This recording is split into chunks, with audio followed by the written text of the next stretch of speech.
우리는 신앙생활을 하면서 늘 항상 우리 자신을 돌아보는 습관을 길러야 됩니다. 그렇지 않을 때 우리도 알지 못하는 사이에 이 세상의 흐름에 흘러 떠내려갈 수 있기 때문입니다. 하나님의 백성들이 매일 매순간 점검해야 되는 가장 중요한 것은 하나님과의 바른 관계라고 할 수 있습니다. 내가 하나님이 아닌 것에 대하여 집중하고 있는 것은 있지는 않는지 우리는 점검하고 돌아볼 필요가 있습니다. 예수님은 요한복음 17장 3절에서 영생은 곧 유일하신 참 하나님과 그가 보내신 자 예수 그리스도를 아는 것이다 라고 말씀하셨습니다. 영생이라는 것은 새로운 삶의 방식을 말합니다. 이 세상 사는 사람들이 사는 방식과 다른 하나님 나라 백성들만 살아갈 수 있는 독특한 삶의 방식입니다. 영생은 하나님을 알아가는 과정이기도 합니다. 경험적으로 체험적으로 친밀한 관계성 안에서 하나님을 알아가는 것. 여러분, 어떻게 하나님을 알아갈 수 있겠습니까? 어려움 가운데 길이 막혀 있는데 하나님께서 우리와 동행하심을 알려주실 때, 길을 열어주실 때, 그리고 기쁨을 주실 때 우리는 하나님을 더 깊이 경험적으로 알아갈 수 있게 되며 하나님을 사랑하게 될 수 있습니다. 신명기에는 위대한 그리하면이라는 접속사가 계속해서 등장하고 있는데 여러분, 이것은 give and take라는 개념을 말하는 것이 아닙니다. 제가 신명기의 말씀을 말씀드렸듯이 신명기는 이미 구원받은 성도들에게 주시는 약속의 말씀입니다. 그리하면, 이렇게 해야 구원받는다, 복을 받는다라는 뜻이 아니고 이미 복을 받은 자들에게 하나님의 동행하심과 하나님의 놀라운 축복의 약속을 주는 것이 바로 신명기다라고 보시면 되겠습니다. 그러므로 하나님을 사랑하고 그분만을 의뢰하는 자들에게 주어지는 하나님의 축복은 놀랍습니다. 21절에 보시면 그리하면 여호와께서 너희 조상들에게 주리라고 맹세하신 땅에서 너희의 날과 너희의 자녀의 날이 많아서 하늘이 땅을 덮는 날과 같으리라. 여러분, 여기서 하늘이 땅을 덮는 날 동안이라는 것은 이 세상이 멸망하지 않는 한 우리의 인생에 있어서 영생의 삶은 계속해서 주어질 거다라는 약속입니다. 하나님의 동행하심, 하나님의 함께하심, 하나님의 역사하심, 그리고 하나님의 인도와 하나님의 기적의 역사는 계속해서 너를 따라다닐 것이며 너에게 놀라운 일을 해줄 것이다 라고 말씀하고 있습니다. 그래서 23절과 25절의 주어가 계속 여호와로 나오고 있습니다. 하나님의 백성들에게 있어 가장 행복한 순간은 우리의 삶의 현장에서 하나님의 손길을 경험할 때입니다. 이분이 나와 함께 하시는구나 라는 것을 확인하고 경험할 때, 여러분, 이것보다 더 기쁜 순간은 없는 것이죠. 그리고 이것이 바로 영생의 삶이 되는 것입니다. 하나님은 이스라엘 백성들에게 계속해서 자신이 이들의 하나님이 되어주겠다고, 이들에게 전쟁에서 승리하게 하며 강대국의 땅을 차지하게 해주실 것임을, 가나안 족속을 쫓아내고 위대한 민족이 이스라엘이 될 수 있도록 해주겠다라고 약속하고 계십니다. 그러므로 25절에 보면 너희의 하나님 여호와께서 너희에게 말씀하신 대로 너희가 밟는 모든 땅 사람들에게 너희를 두려워하고 무서워하게 하리니 너희를 능히 당할 사람이 없으리라. 여러분, 이스라엘이 강하기 때문에, 이스라엘이 전쟁에 능하기 때문이 아닙니다. 너희를 무서워하게 한다라는 말은 이 민족에게는 여호와라는 분이, 신이 함께하고 있다는 것을 알려주겠다는 것입니다.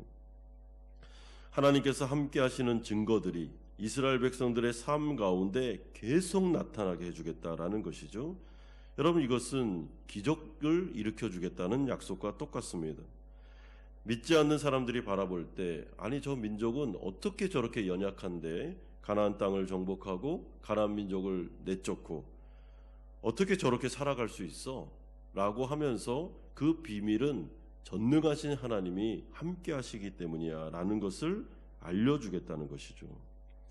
여러분, 그렇기 때문에 하나님 나라 백성들에게 있어서 가장 행복한 순간은 어려운 일이 풀리고 꽉 막힌 현실의 벽이 무너지는 것을 통해서 하나님께서 나와 함께 한다는 것을 확인시켜 주실 때, 그때 정말로 기쁨이 충만하게 됩니다. 내 안에 계속해서 기쁨과 소망을 주시고 환경을 뛰어넘는 평안을 주시고 현실은 계속해서 어려운데 그것을 뛰어넘는 믿음을 주시고, 이것이 가장 큰 하나님의 역사고 나와 함께 하신다는 사인임을 알려주겠다라고 약속하고 계십니다. 여러분, 그러면 하나님과 동행하는, 하나님이 함께 하시는 그 사람에게는 어떤 은혜와 복이 주어집니까? 18절에 나의 이 말을 너희의 마음과 뜻에 두고, 이것은 영혼의 사모함으로 하나님의 말씀을 마음에 간직하는 자들을 말하고 있는 것입니다. 그 결과 이들의 삶 중심에는 하나님의 말씀이 존재하게 됩니다. 여러분 19절 보십시오. 집에 앉아 있을 때에든지 길을 가을 때에든지 누워 있을 때에든지 일어날 때든지 하나님의 말씀을 붙잡고 말씀이 중심에 된 삶을 살아갈 때 하나님께서는 놀라운 은혜를 주신다라고 말씀하고 있습니다. 여러분, 어떤 은혜와 복입니까? 하나님 자신이 이들과 함께 하시는 복입니다. 그러니까 하나님께서는 복의 근원 되신 자신을 이스라엘에게 주고 싶어 하는 것이죠. 내가 너희와 함께 할 거다. 내가 너희를 떠나지 않을 거다. 내가 복 그 자체다라고 말씀하고 있습니다. 여러분, 그렇기 때문에 우리의 손에 어떤 재물이 있거나 아니면 우리의 안 좋았던 일들이 풀리거나 라는 것도 하나님의 은혜이지만 더 중요한 것은 하나님이 나와 함께 하시는 것이 바로 은혜가 되는 것입니다. 그런 다음에 하나님은 이 언약의 말씀에 축복과 저주가 동시에 기록되어 있음을 알려주고 계십니다.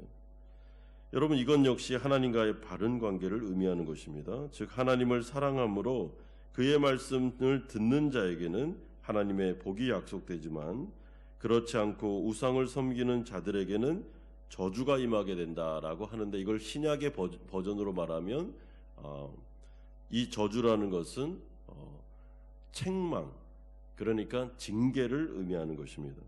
그러므로 26절에 보시면 내가 오늘 복과 저주를 너희 앞에 두나니, 27절에 너희가 만일 내가 오늘 너희에게 명하는 너희의 하나님 여호와의 명령을 들으면 복이 될 것이요, 28절에 너희가 만일 내가 오늘 너희에게 명령하는 도에서 돌이켜 떠나 너희의 하나님 여호와의 명령을 듣지 아니하고 본래 알지 못하던 다른 신들을 따르면 저주를 받으리라. 여러분, 저주라고 하면 굉장히 안 좋은 것이고 정말 하나님의 뜻에서 벗어나고 구원에서 멀어지는 것, 이렇게 볼 수 있는데 그렇지 않습니다. 신약의 버전으로 말하면 이미 구원받은 백성들에게, 그들이 하나님의 말씀에 순종하면 엄청난 축복이 주어지고, 순종하지 않을 때는 이 저주라는 개념이 징계라는 개념으로 바뀌게 됩니다. 그렇기 때문에 우리에게 주어지는 축복이든 아니면 징계든 자녀들에게는 모든 것들이 다 하나님의 복이 되는 것입니다. 왜냐하면 징계 자체는 우리를 돌이켜서 다시 하나님을 섬기게 할 수 있기 때문에 그런 것입니다. 그러므로 신약의 관점에서 이 말씀은 하나님의 백성들에게 주시는 윤리라고 볼 때 주 예수 그리스도를 믿고 거듭난 백성들에게, 크리스찬들에게는 마음의 할례가 행해졌으므로 하나님을 사랑함으로 그분의 말씀에 순종하려는 경향성이 우리 가운데 있기 때문에 그 자체가 축복의 자녀들이다라고 보시면 됩니다. 따라서 영생의 복을 누리고 사는 것이 가능해졌으며 이제는 우리가 그렇게 살아갈 수 있음을 알려주고 계십니다. 여러분, 그러므로 신명기의 말씀이 우리들에게 어떻게 적용할 수 있겠습니까? 하나님의 백성들임에도 불구하고 하나님을 사랑하지 않고 우상 숭배 유혹에 빠질 경우에 대해서 주님은 우리를 반드시 징계하여 다시 하나님의 축복의 자리로 데려오겠다라고 말씀합니다. 사랑의 매를 들겠다. 이것이 바로 신명기에 나오는 저주의 내용이 되는 것입니다. 그러므로 하나님 나라 백성들에게 있어서는 모든 것이 다 축복입니다. 주님께서 우리를 동행하시고 사랑하시기 때문에 사랑에 매를 대는 것입니다. 여러분, 사랑하는 자녀에게 매를 대지 그냥 내버려 두지 않습니다. 하나님께서 우리를 그런 식으로 인도해 주겠다라고 말씀합니다. 그러므로 구원받은 성도들에게 있어서 구원은 취소되지 않습니다. 하나님의 은혜가 우리 가운데 계속해서 주어질 것입니다. 그렇다고 해서 구원이 취소되지 않는다고 해서 우리가 방종하게 죄를 마음껏 지으면서 살아서는 안 됩니다. 우리에게 구원을 주신 이유는 하나님을 더 사랑하라고, 하나님의 말씀에 순종할 수 있는 자유를 준 거지 죄를 마음껏 지을 수 있는 자유를 준 것은 아닙니다. 그러므로 하나님께서 그 구원받은 백성들이 그 자유함을 가지고 하나님을 사랑하고 더욱더 하나님의 말씀에 순종하면서 나아가면 여러분 복의 복을 더해 주겠다라고 강조하고 계십니다. 하나님께서 부어주실 복은 엄청난 복입니다. 하나님의 동행하심과 그리고 어려운 문제 가운데 기적적인 방법을 통해서 주님이 나와 함께한다는 것을 피부로 느낄 정도로 알려줍니다. 그리고 참 일이 어려운데, 그리고 길이 계속 막히는데도 마음속에 평안이 있고 믿음이 있고, 아, 주님이 나와 함께하고 있구나라는 확신이 계속해서 주어지게 될 거다라고 약속하고 계십니다. 여러분, 이것이 바로 영생의 삶이 되는 것입니다. 하나님께서는 출애굽 2세대들에게 이제 가나안 땅에 들어갈 텐데 가나안의 땅에 들어가서 살 수 있는 방법을 알려주고 계십니다. 그것은 하나님께서 동행하겠다라는 약속입니다. 마찬가지로 이 세상을 살아가는 성도들에게도 하나님은 분명하게 우리에게 약속합니다. 내가 반드시 너희와 함께할 것이며 절대로 너희를 떠나지 아니하리라. 주님은 우리 가운데 약속하고 계십니다. 여러분, 우리가 주님의 말씀에 순종하면 복으로 갚아주십니다. 불순종할 때는 사랑의 매로, 징계로 우리와 동행하십니다. 그러므로 주님은 절대로 우리를 떠나지 않습니다. 여러분, 성도들이 어려움을 당하면 주님이 나를 버렸구나, 나를 외면하고 있구나, 내 기도에는 응답을 안 하셔 하면서 마음이 어려워질 때가 있는데, 여러분, 그거는 우리가 그냥 느끼는 거고 주님은 우리를 떠나지 않습니다. 동행하고 계십니다. 잠시 침묵하는 기간을 주실 때도 있는 것입니다. 그러나 반드시 하나님께서는 자신이 우리와 함께 한다는 것을 상황을 통해서, 환경을 통해서나 말씀을 통해서 우리에게 분명하게 알려주실 때가 있습니다. 그것이 바로 복이다라고 말씀해주고 있습니다. 여러분, 신명기의 전체 요약이다라고 할 수 있는 것은 하나님이 복이다라는 것입니다. 그러니까 하나님을 붙잡아라, 하나님을 소유해라. 그러면 이미 놀라운 복을 얻게 될 거다라고 약속하고 있습니다. 이런 점에서 구원받은 우리 성도들은 이미 복을 다 받은 것입니다. 이 세상에 가난해도 어려움이 많아도 여러분, 우리는 이미 복을 받았습니다.